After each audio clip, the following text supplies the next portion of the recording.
Alrighty, folks, this is episode number 130 of YWC Talk. I didn't even have to look at my phone for that one. I remember that one perfectly. But this week, it's a special week. It is 28-3 week, because if you know, you know. I'm not going to say anything else. I believe the game's playing on NFL Network right now, too, just to add insult to injury. But more joy for us. And by us, I mean our guests, because, guys, obviously this Thursday, it's Thursday Night Football. Patriots are going to Atlanta. I believe they're either in the air right now or they've landed in Atlanta. I saw the photos of them earlier today leaving the airport.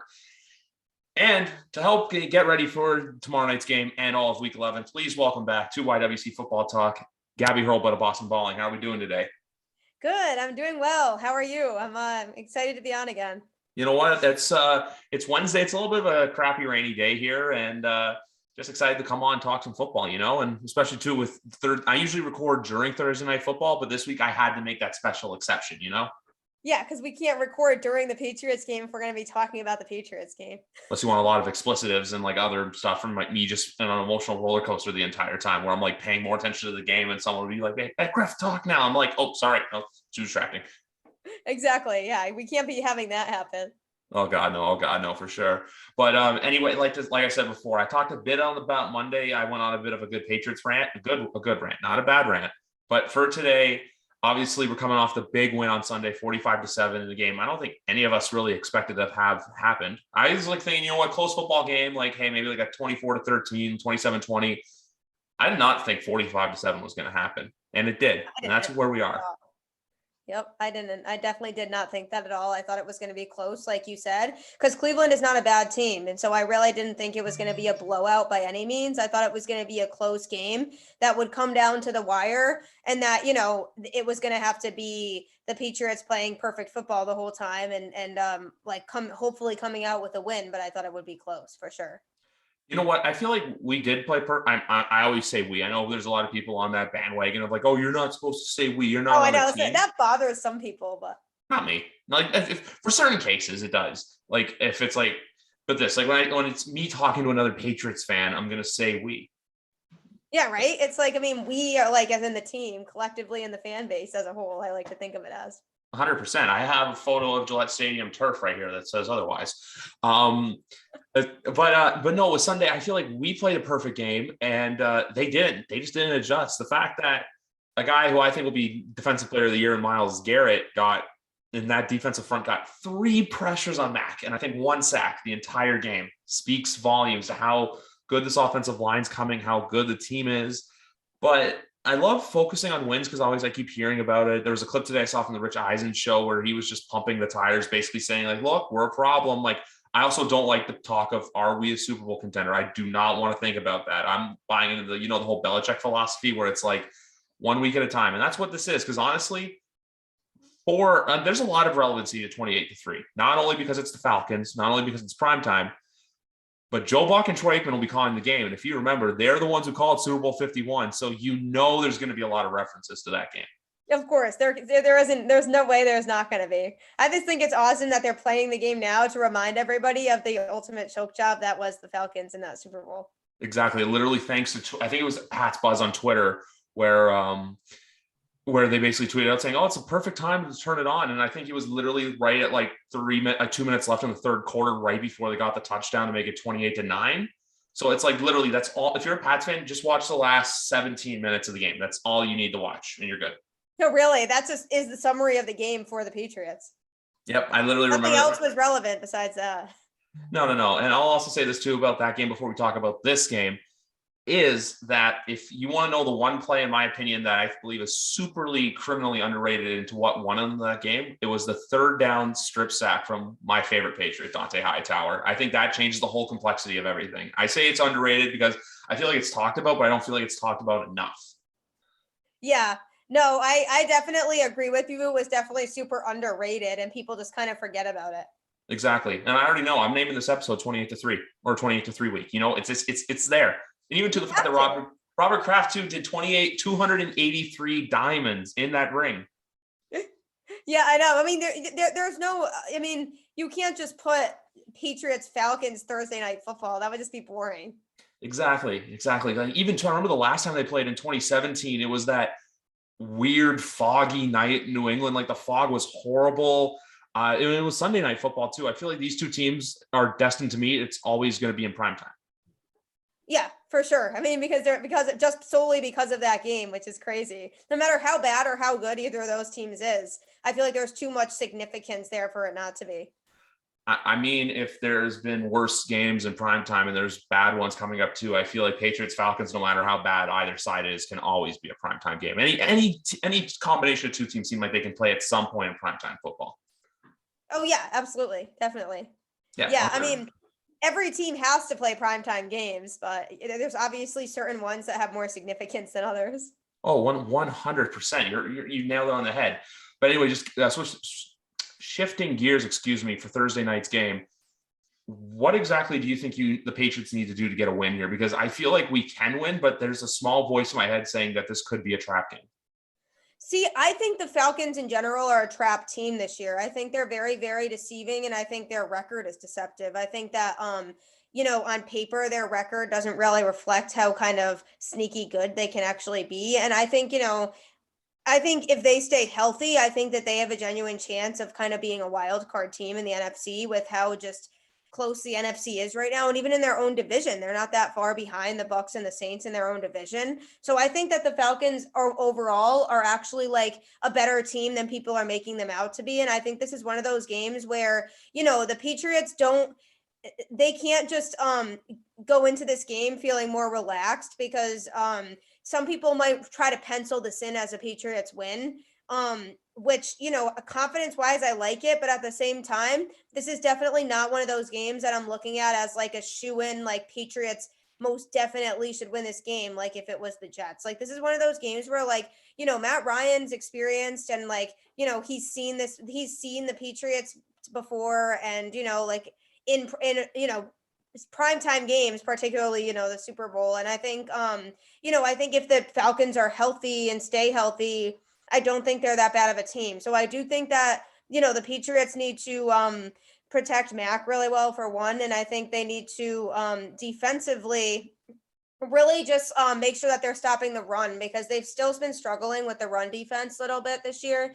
I think that's still been a glaring weakness with this team. And I think even teams that don't have a strong run game this year are picking up on that. And I think that that's a big thing that they need to focus on still is being able to stop that run because that's something that has really been a struggle for them. And I do think that that's something that Atlanta could take advantage of if the Patriots don't kind of, get on top of that before the game tomorrow. No, I completely understand that. Like a big key for this too is former Patriot Cordell Patterson, if he plays or not. Obviously, he's having a bit of an ankle issue. Luckily for us, for our running game, injured right now, so he might not play. Exactly. I think they said they're going to make it it's going to be like a last minute game time decision. Like we should know the inactives usually come out about 90 minutes before kick. I believe that. So I'd say about 24 hours from now, maybe 25 hours, we'll know exactly what's going on. But for us on our good news front, we get Damian Harris and Gunnar Olszewski back, both who are in concussion protocol all week long. They are going to be playing this week. They weren't on the injury report at all. I think it's the first time I've ever referenced it. But I just see this as a sense of a trap game because do you remember last year when the Patriots had that weird back-to-back in LA? Yeah. Sunday they killed the Chargers, but then they got wiped clean by the Rams on the Thursday night. Yeah, I do remember that. Yeah. Like I'm just kind of like saying this like as a PSA for most Patriots fans, where it's like, don't go in thinking this is going to be an easy dub because every time we do that, look at Houston. Like we thought Houston was going to be easy dub. They barely beat the Texans this year. You know? Which when everyone's saying it was a clip from I think it was Get Up on ESPN. And they were saying Dak Prescott's the only quarterback to play the Patriots well. And someone was just like, Davis Mills would like a word with you. No, it's true though. It's true though, because that literally like they barely grinded out a win in that game and a game that should have been a blowout in the Patriots' favor. And I think, with like, obviously the Falcons are on shorter rest too, but the shortened rest and, the traveling and being on the road, I think it's definitely all things to consider here. And just, there's a lot of different factors that go into this. And I don't think this is going to be a blowout by any means. Like I actually said this on my podcast. I said, I think this is going to be a close game.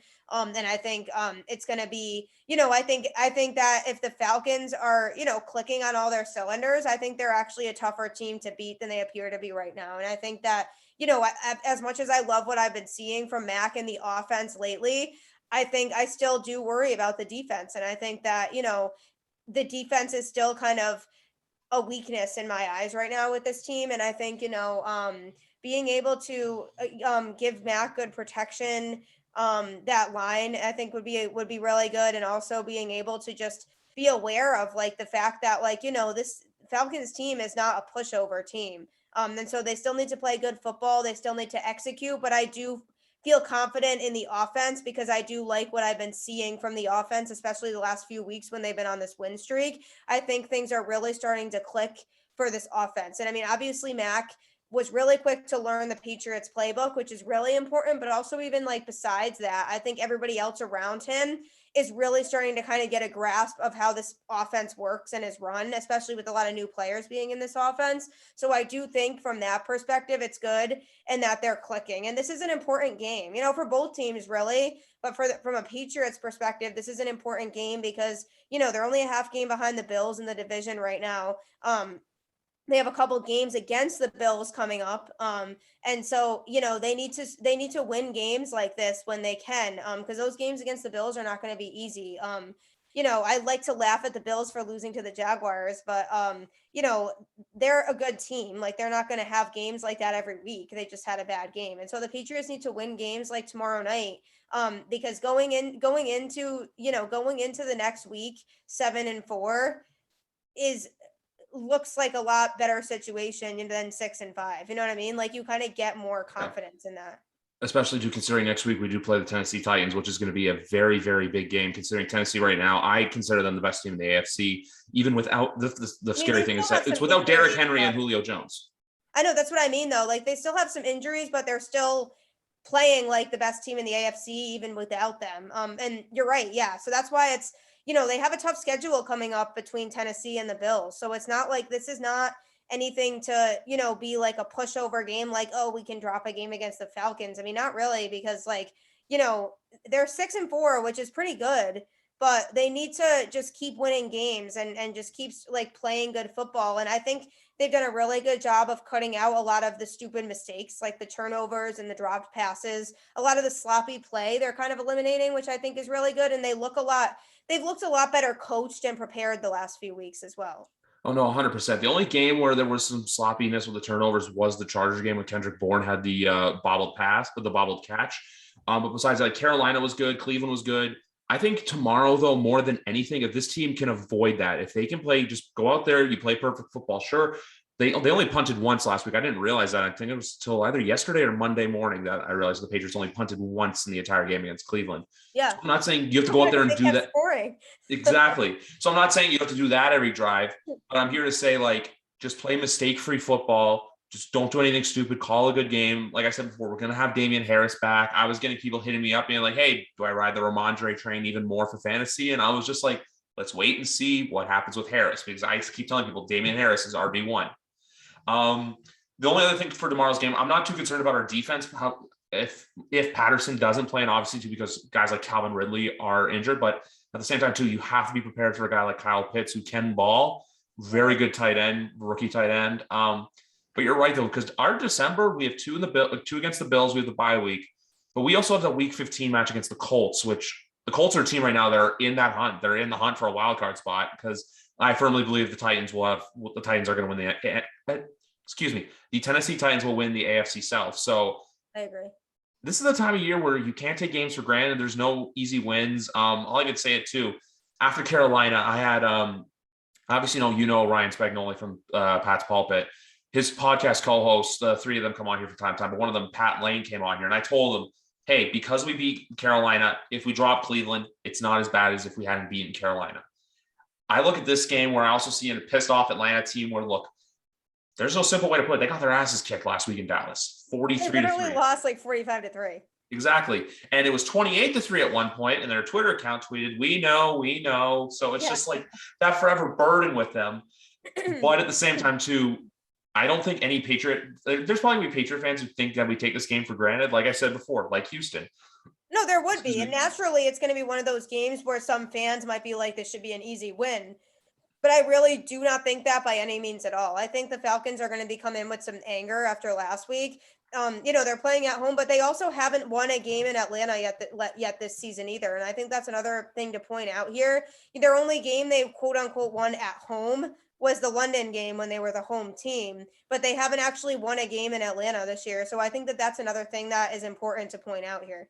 And I mean, San Francisco too, on Monday night, we thought that the Rams were going to stomp them. And then the San Francisco 49ers won their first game, I think in like almost 400 days. And the last time they won at home too was against those same Rams. So it's just one of those things where I like that point. I like the thinking. The only thing I look on here is I see the spread is at 7 points. I don't know how much into sports gambling and how much in the spreads you pay attention to.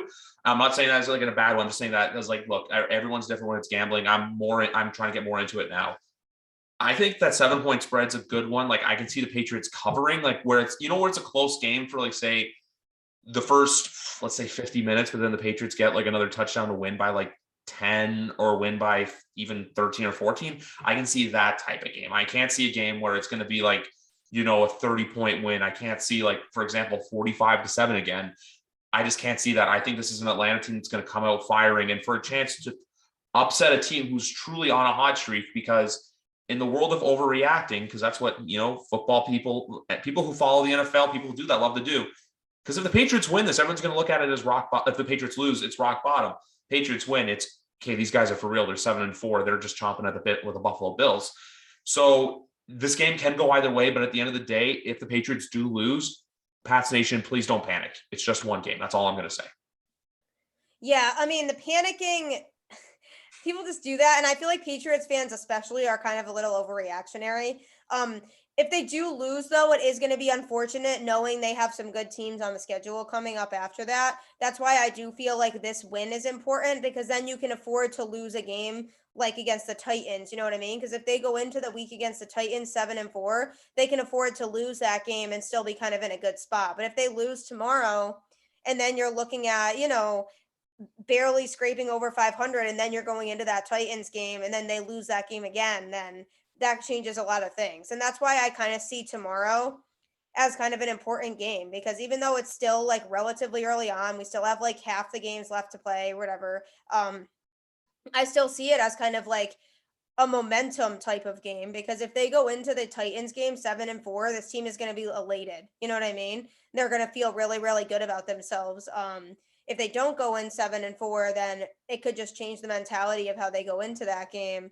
So that's why I kind of feel like this game tomorrow is, first of all, a winnable game if they play good football, but the Falcons will put pressure, and I don't think it's going to be like this blowout like the Cowboys was against the Falcons. I think they will put pressure on the Patriots, and they're going to force the Patriots to play good football if they want to win the game.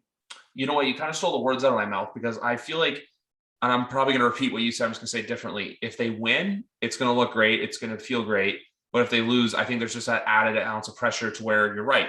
If they were to win tomorrow night, but they were to lose to Tennessee next Sunday, I don't think people are going to look at it as a big deal. But if 6-4 turns to 6-6, that's where I think you're going to see some panic set in, because if we're 6-6 at the end of November, that basically means they can only afford to lose one game in the rest of the year, when considering 2 of those are against the Buffalo Bills, which I really want to win that game in Buffalo, because that's on a Monday. That's Monday Night Football. Imagine going into Buffalo. I mean, I'm realistically predicting that they split with Buffalo. I said that I think in order for us to win the division, we have to split with Buffalo. I know people were saying at the beginning of the year, this is Buffalo's run away with. And look, for all we know, the Bills could still, they have the Colts this Sunday. They have that game next Thursday night on Thanksgiving, which I actually have a Thanksgiving question to ask you later on down the road. But that Thanksgiving slate, which I will admit, I already had my Thanksgiving up here in Canada. So next Thursday, I took the day off work to watch football. I don't feel any shame in saying that. But yeah, why would I would.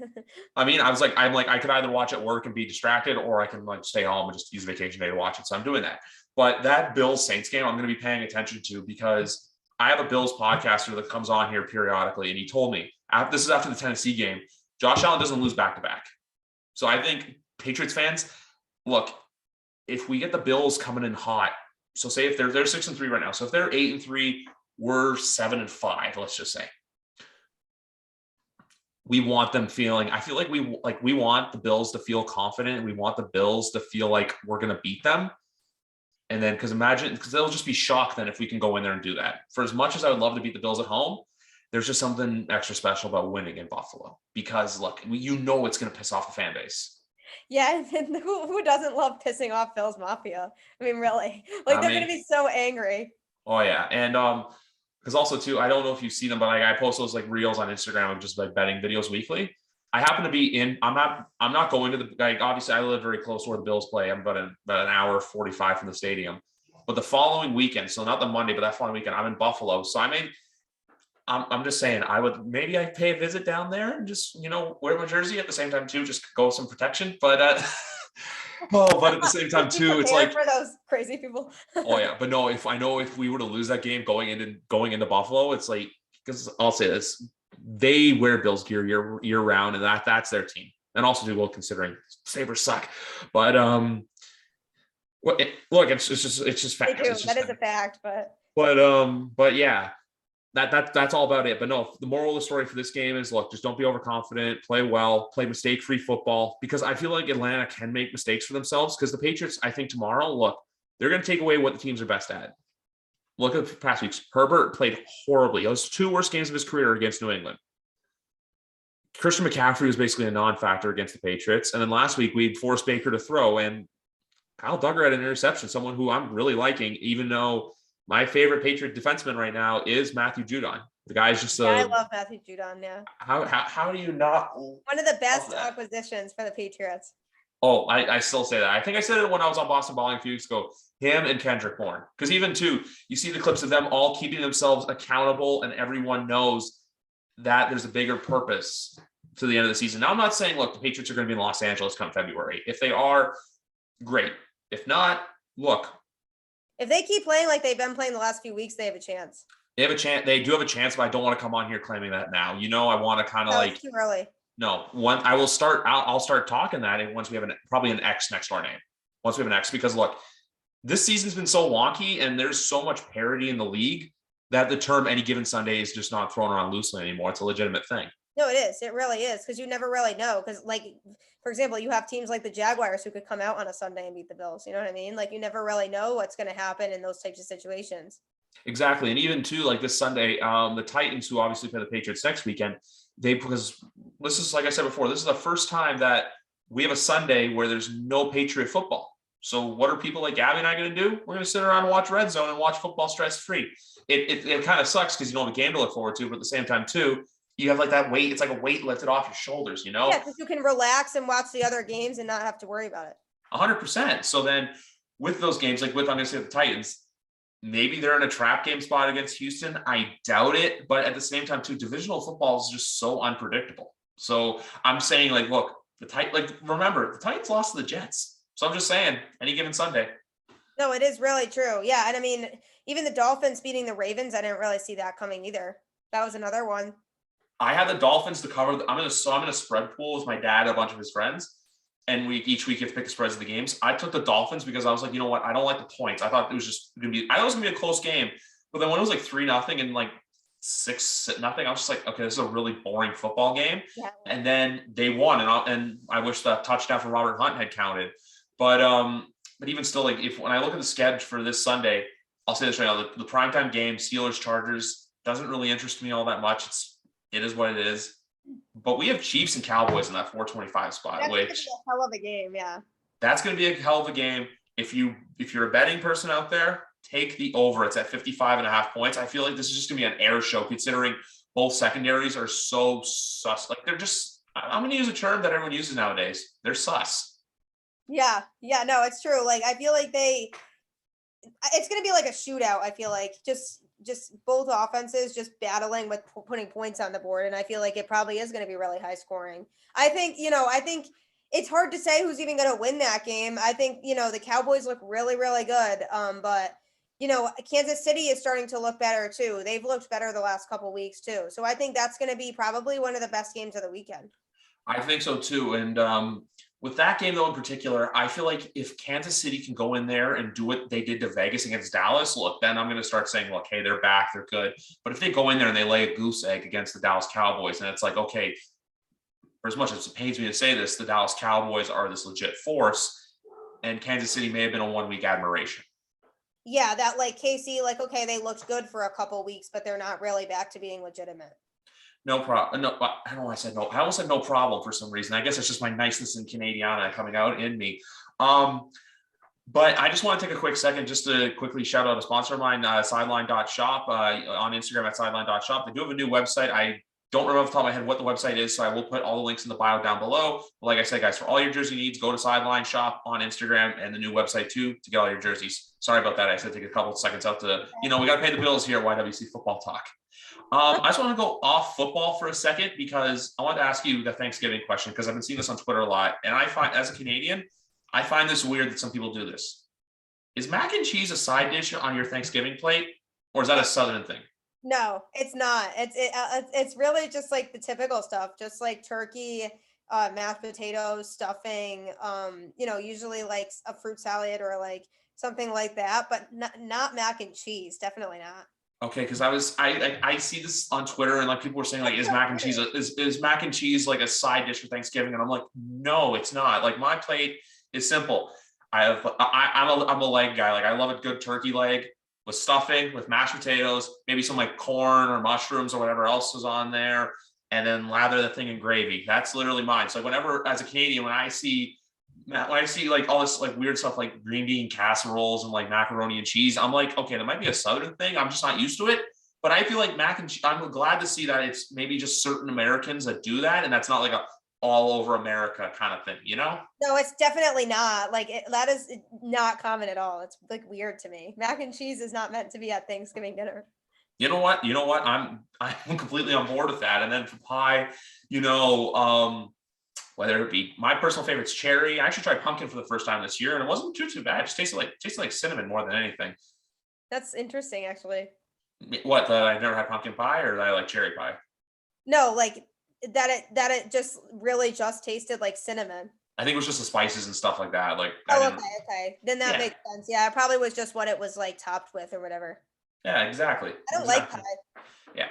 And then since we're here and we like to have fun on the Christmas topic, I got Thanksgiving, because obviously with American Thanksgiving it's different. I kind of do the similar thing with Christmas, because obviously I know you guys use Thanksgiving as like a kickoff of Christmas.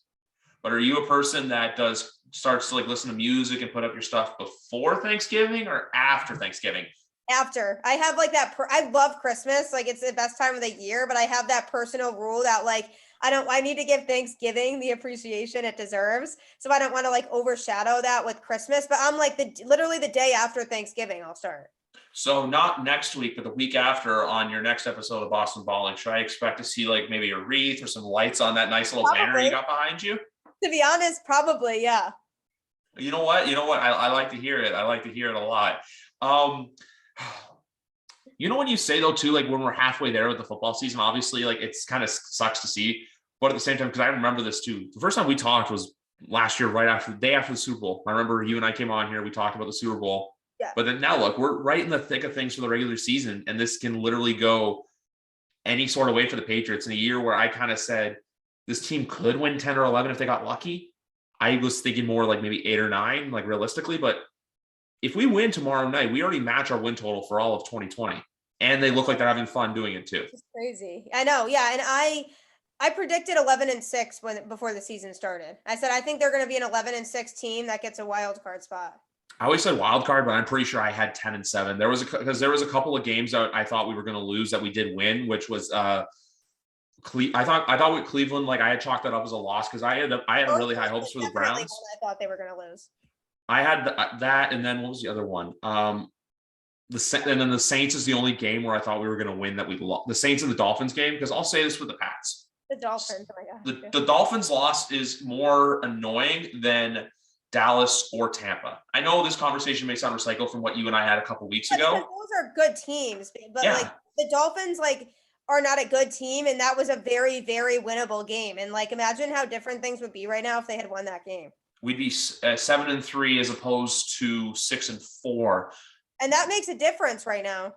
Exactly. And now too, I know after like we were talking about December earlier to go back to football, but we have Jacksonville, but then we have week 18 in Miami, which honestly, my one buddy is a Dolphins fan and he keeps saying it like, oh, the Patriots could be up for a wild card spot and that could be the game that gets them in or gets them out. And I'm like, please don't put that on me. we don't need a repeat of what happened 2 years ago again, for the love of God. And I know, and that Dolphins fans would be ecstatic if that happened, but Exactly, because their season, I think they have a weird chance to sneak in still, because they still have to play the Jets twice. They still have to play I think their next few is like the Jets, the Panthers, the Giants, the Jets again. So they have a stretch coming up where they have some games that are very winnable, but Miami is really their own worst enemy. And at the same time, too, you have the New York Jets, which, did you see any of the Robert Saleh, Rex Ryan stuff? no, I didn't. So basically, Rex Ryan was basically just barking about Saleh, saying all this stuff like, oh, how, like, stop comparing him to me. Like, we weren't the same head coach, yada, yada, yada. He's only won 2 games. He's a defensive coordinator. He's defensive guru. I'll do that in air quotes for those of you watching on YouTube, because, look, we don't know much about Saleh. The last year when he played the AFC East, I remember the Bills. There was a Monday night game last year, it was Bills-Niners. I thought it was going to be a close game, and then the Bills spanked them, and Robert Saleh had this dumb expression on his face. And now the Jets sit here at 2-7. So I feel like it is a marathon for them, not a sprint. But at the same time, too, and then Robert Saleh basically clapped back, just saying like, "Yeah, well, we've never met. I don't know why he's saying this, yada yada yada," and like all this other stuff. But that's the gist of it, where basically Rex Ryan thought people were comparing him to Robert Saleh. And two, I'm also glad I'm not a fan of a team in a market where every game, if you lose, the sky is falling down. Also, too, I'm very glad that we don't go around flexing 6 rings to everyone. Like a certain fan base likes to go, 27 rings, bro. What's up? Yeah, I know, right? Or like Cowboys fans that like and just bringing up like their past, and it's like, well, you guys haven't won a championship since the early '90s, so I don't know why you think you have any room to talk about anything. I was also, I think, 2 years old the last time they were in an NFC Championship game. I'm going to be 28 in about just over a month. Just over a month from now, I'll be 28. Oh, nice! Yes. Happy early birthday. Thank you. And also, too, if I'm sorry if I'm scrolling down, but with the talk when the Yankees came up, it just reminded me that the Cy Young's come out today. So on a baseball night, I got my fingers crossed for Robbie Ray winning it. So I hope so too. He deserves it. Yeah. And then tomorrow night's obviously the MVP, and there's not a hope in hell that any J is winning it, even though we have 2 of the 3 nominations. We'll see. I mean, yeah, that's going to be an interesting race too. That could really go a few different directions also. It could. It depends what the writers go with, but obviously, like, look, we're going on different Rich Talk baseball here. I'll say this right now. I think Ray gets a Cy Young, but I think what I'm saying is I know we have Simeon and Guerrero nominated for MVP, but it's kind of hard to go against Ohtani. Yeah, I still think Shohei Ohtani wins it, but yeah, the guy does it all, so how could you not? Exactly. And also, I was shocked Simeon got nominated too. I had Salvador Perez as my 3rd guy on the ballot because he had a really underrated year. Really, really good year, and I feel like not enough people were talking about it. That's why I use the word underrated. He got it. Yeah, really though. Nobody was talking about it. He got it. Oh, really? Ray got it. I just saw the tweet from the Jays Twitter right now. Robbie Ray gets the 4th Cy Young in franchise history. Wow. That's crazy. Oh, yeah, I just got a notification. Yeah. Good for him. He deserved it. Oh, my God. Yeah, and I see all this stuff right there. Yes, we're talking baseball on a football pod, but you know what? I know Gabby's a big baseball fan. Yeah. Oh, because that's the thing about, he got 29 of 30 first place votes. He's so good, though. Oh, yeah. I went to a game earlier this year where we were playing Baltimore, and then I actually got seats to work. I was in like club seats in the second deck. But yeah, because I only went to 2 games this year. One, we killed the Boston Red Sox on a Friday night. Don't want to talk about it. And then the second one was I went because it was Boston. I'm like, you know what? It's Toronto, Boston will be a good one. And then we ended up winning like 12. You guys had a really bad, I think, 4th or 5th inning. And then it was one of those games, probably. Yeah. And then the next game I went to was against Baltimore, and Ray pitched to Jim. I think he broke a strikeout record in that game. I can't remember it off the top of my head. But all in all said, for this weekend for football, just as we do a full circle back to there, because I feel like we're at the point now where, look, we'll maybe wrap this up in a bit. We'll see you there. The only other thing I'm going to say about this weekend for football, and I don't have much else to say about the Patriots because I can go on all day about them, but I'll say this right now, and it's a bet that I really like. I can guarantee. I think there's an outsider's chance that the Giants could upset the Buccaneers. I mean, they just lost against Washington last weekend, so I wouldn't be super shocked. Same here. The Giants actually play the Bucs tough too. They played them tough last year. Oh, and also too, I see. Oh, that's you retweeting that. Never mind. I was going to say the Verlander stuff. Oh yeah. A little disappointed there. I'm not saying that they're going to win. I just feel like they can cover the spread of 11.5 points because last year it was the same thing too. And I said this, I was like, Giants they may not win the game, but they're going to cover. And they covered. Yeah, I mean, I think the Giants are one of those teams that, like, on any given week could come out and actually be super dominant, but that's the problem is they're too inconsistent, and I still don't think Daniel Jones is the guy for them. But I do think, they play the Bucs tough, and the Bucs they're coming off of a loss against Washington, which is bad too. So you never really know what's going to happen. I don't. I mean, obviously the Bucs are probably still going to win their division, but I don't feel as confident in them going back to the Super Bowl right now as I did at this time last year. But I do think, down the stretch, it's really hard to bet against Brady, and you never really know what's going to happen with them. So I'm still obviously not ruling it out, but I still think they definitely win their division. I'm going to say this to you, and we know this all too well, but we've seen this book. We've seen this chapter of this book before. That's all I'm going to say. We've seen this way too many times to know. It's like Mahomes. I've said this from Mahomes too. I'm like, look, he's struggling, but for all you know, we could snap his fingers and then boom, he's in the AFC Championship game and Brady's in the NFC Championship game. Literally. Because I still have that sick dream of mine that in February in Los Angeles, it's Bill against Tom in the Super Bowl. Because if that were to happen, I think that would be the highest rated Super Bowl of all time. Part of me does not want to see that happen just because I know the media coverage for 2 weeks would drive me fucking insane. But yeah, that's all I'm going to say with Tom. I'm just saying, look, there's an outsider's chance of it happening because the Giants are very unpredictable. I actually had a Giants fan on I don't know if he was, because I remember when I was on Boston Ball and he messaged me saying that I think he went to a Halloween party or either you hosted or you were at a couple years ago. His name's Jared. I don't know if you remember, if that name rings a bell. He said he knew you. Yeah, I do know him. Yeah. No, I do know him. He did go to my Halloween party. Yeah. Yeah, because he was on here Monday. Him and I were on here Monday night. He's a friend of mine from like the wrestling world and stuff like that. And he's a big Giants fan. We were talking about Daniel Jones and dissecting, he went on his tangent about what was wrong with the team and everything. So shout out Jared. But yeah, I came up in that conversation. Because what happened? You came up in the conversation because when I went on your show. For the folks who haven't chimed in by now, just look at the banner behind Gabby. She's also hosts a podcast every Tuesday on Facebook, even though we recorded on a Thursday. And he messaged me saying that, small world, that I knew her and I went to a Halloween party of hers, Jared Silverclite. So I just wanted to bring that up. The next thing go ahead. I was curious how I came up in conversation. Did he see that you were on my show? Yes, he did. Okay, makes sense. He was like, oh, Gabby too. Yeah, exactly. Everybody knows me. Exactly. You're a popular girl.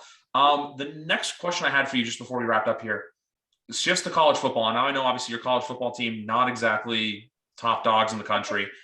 I don't like to think about them. But I just wanted to ask you more about the hiring of Jim Mora and what you thought about that. Because Mora is a good coach. I actually like it. I think that that's going to be a good fresh start for them. I mean, he's technically not taking over head coaching duties for a couple of weeks when their season is actually over. But I do think that's actually going to be a good situation for them. I think, it just got to be too much. I think they just needed a change. And, obviously it wasn't working with Edsel. So then they've just been going through some changes. And I think I'm excited for that fresh start because I'm hoping that can be a step in the right direction towards revamping the program. And I think, UConn's always been a basketball school as it is. That's just always how it's been. And, growing up right next to UConn, not right next to, but 10 minutes away, you know what I mean? But I got you. Over there, and seeing how bad the football team was, but then them almost making up for it in basketball, it didn't feel as bad, but it almost is just frustrating just knowing that a school like UConn can afford to put more into the football program and they're just not. So I feel like that move actually shows that they're trying to really move that program in the right direction. And I'm hoping that that's that first step of okay, yeah, we want to make some changes here. And I'm hoping he can maybe make some changes to, whether the recruitment process or just some sort of changes that can help attract other players to want to play at UConn so that they can, start to kind of get better and be taken more seriously. Exactly. You're not asking for him to come in and make you guys a powerhouse in college football. You just want a sense of hope that for when you go to a game, it's not going to be, okay, so how much are we going to lose by this week? It's a sense of, hey, you know what, maybe we can, because I'm trying to think of, just be more competitive. Has UConn won a game this year? I'm just, yeah. That's what I'm saying. So now instead of saying, hey, maybe next year, instead of winning one game, win 4 or 5. Yeah, like be a little bit more competitive and not have it be these blowouts every time where like, oh, they're going to lose by at least 20, but how much is it going to be? And I feel like that's definitely a step in the right direction. When I found out they were hiring him, I said, yeah, I actually really like this move. I think this could be really good for the program. And it could really be his chance to kind of revamp a program that's kind of been in shambles for a while. Exactly. And even to back to your point with UConn and basketball, obviously it's about basketball dominant school, championships with the ladies. And obviously, if I had to put some onus on it now, I know with the men, we'll see what happens because I know UConn's men's programs they're not awful right now, but from what I've seen, it's more like they're kind of middle of the pack, but it's more the women that I always expect every year to be in the Final Four. Dominant. Yeah. The women are real. That's why it was so exciting growing up around UConn basketball because of all the success that occurred in that time. Including shout out fellow Canadian Kia Nurse, who was on the UConn women's team for a little bit there. Yep. Yeah. Legend. Like I miss some of those, like back in the day, those UConn teams, even with the men, like they had some championships in there too, that like, classic UConn guys that like. Cardiac Kemba. Yeah, exactly. I love Kemba. Well, yeah, I only say that because of that game against, I think it was Syracuse at MSG. I want to say 10 years ago, the one where it was like, he hit the shot to win the game. I think it was like double or triple overtime. Well, that's when the whole cardiac Kemba thing came into play. Oh, so I feel like that's where the nickname came from. I didn't realize it was a college thing. I thought it was like an NBA thing. His nickname kind of became cardiac Kemba. Oh, I understand. Well, you know what? It's like I like to say, I learn something new every day. Yeah, right. It's true. Yeah, exactly. Oh, well, anyway, I think that's going to do it for today. But before we go, I know obviously we talked about your podcast a bit, but if those of you out there who may not know Gabby, obviously there's a lot, a lot of people, but maybe there's a small population that don't. Where exactly on social media can people find you? And where is your podcast available? As I know you recently surpassed a good milestone in Argentina. Yeah, sure. So Boston Balling is on all podcast platforms, Apple, Spotify, whatever you listen to podcasts on, you can find it there. I also live stream the show every Tuesday on Facebook.